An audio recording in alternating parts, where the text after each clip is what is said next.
What is happening there, Reject Nation? Greg and John here today. We are going to watch from Omaha the Wheel of Time official teaser trailer. This has a previously established intellectual property, you know, a book. What? Let's watch this. Be strong.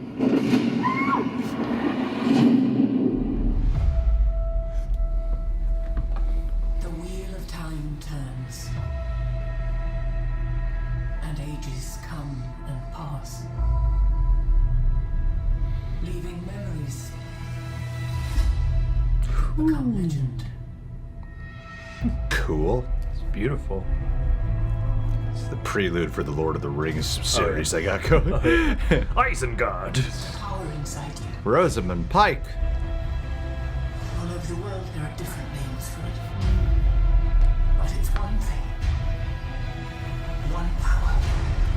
The And Force. we touch it. We protect the world. Okay.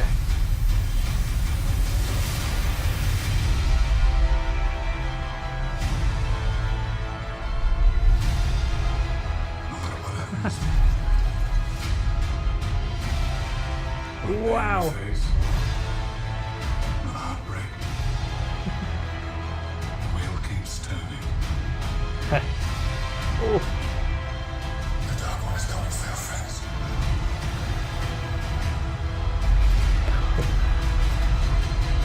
Okay, alright. The last battle is coming. All the colors, man. What matters is what you did. Whatever happens now, there's no turning back. Woo!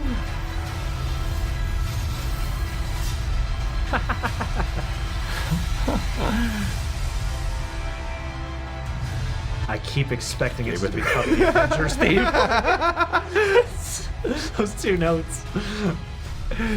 I know, it's based on its own book series. A book series that, full disclosure, John and I have not read ourselves. Don't lie on my behalf. I'm a huge Wheel of Time. A huge Wheel of Time fan. So all we can do is judge it off the trailer Yes. alone. I'm gonna judge this little fact. Right now, as we're watching this, it has, it's probably changed by the time this is uploaded, 950,000 views, 33K likes, 1.2 dislikes. I'm wondering, A, is that from them changing stuff in the book that is clearly apparent here in the trailer? Or B, that one line about women touching stuff and just being too the woke? saviors? It's too woke. What is it? Can't What do you handle think the it is? wokeness. Stop the feminism. It burns. What I'll say though is actually something kind of refreshing to me about that. You know, like I don't know if it's in the book or not, but for getting a fantasy series like this, and even with fantasy movies, usually that line is "if men can grasp it." Yeah. You know, it's usually men. likes You know? men, yeah. And it does create something actually kind of refreshing in its aesthetic and this fantasy piece,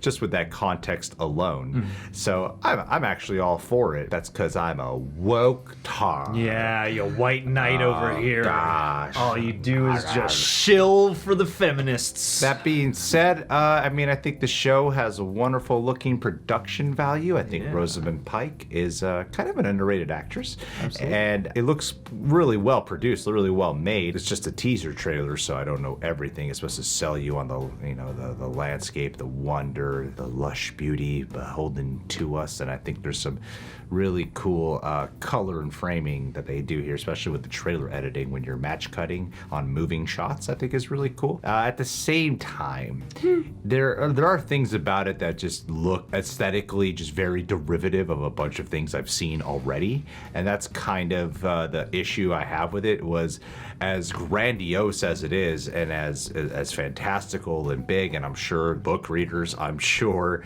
that you guys would be like, oh no, it's this story, this is what makes it different. You guys can come in. But in terms of a person who hasn't read the book, and I imagine most who watch this trailer are non-readers too, you do have to sell them on it. And right now it looks like, yeah, it actually looks like somewhere in the middle between Game of Thrones and a one of those like fantasy ABC shows. You know? Yeah, no, I get you there.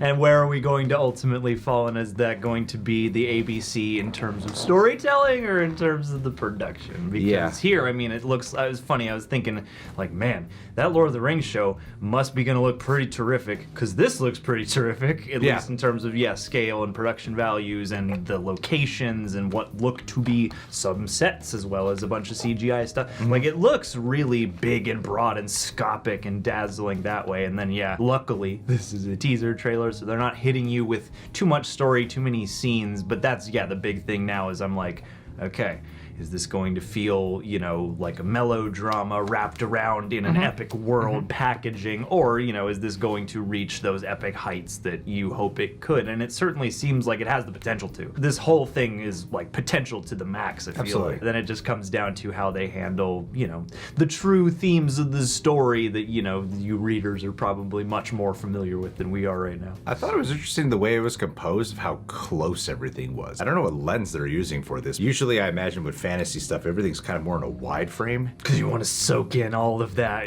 but everything was kind of in this square frame. Like, more like standard versus widescreen is kind of like the basic terminology I can go for here. VHS versus Laserdisc.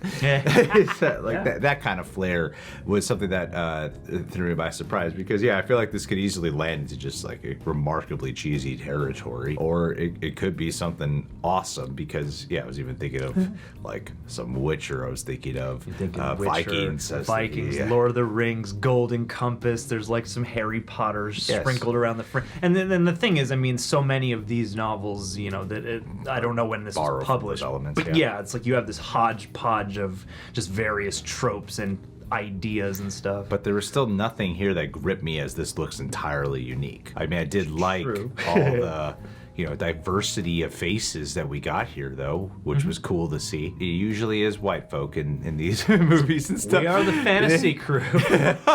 It usually is. So to see like, oh, you got like a black person here, you got Asian people here, that's cool. Who would have thought they existed? They existed at the times when they made these movies. This doesn't take place in just the white people kingdom. So I like seeing the diversity on display. I'm still looking for something that really gives me that.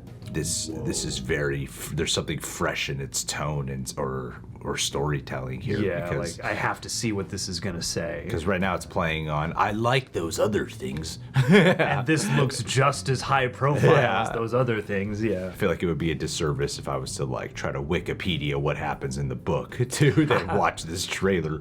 But as far as we're going, Amazon is pretty reliable with the shows they really put front and center for what they're marketing. Obviously threw a lot of money at this, and this does sort of feel like, let's get this down as well when we got Lord of the Rings going on, so we can be like the network for go-to fan, or the streaming service for go-to fantasy shows. Epic Fantasy Network. You kind of get that vibe. But guys, what did you think about this trailer? Leave your thoughts down below. Be sure to subscribe, click that bell, hit that like button, and last but not least,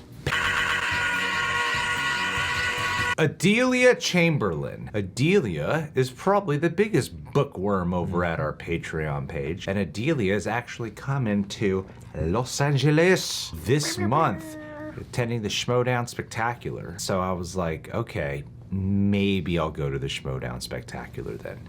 Did I really want to? I'd like to be invited, but to say no. That's what I want for most things. But I guess I'll do my best to go just so I can say hi to you, Adelia. We'll sneak in. Just to say hi to you. For some reason, Christian Harloff still charges us.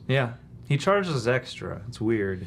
And then he makes us set up things on the stage, but it'll all be worth it for you, Adelia. He keeps saying it'll be worth it in the end. And I'm like, when does it end? What is coming? What is coming, Christian? Jeez, don't keep us in the dark. So we're gonna suffer for you, Adelia. Adelia. And if you can find out from Christian and tell us beforehand, then we don't even have to do all that. We could just meet out front and hang out there. Adelia.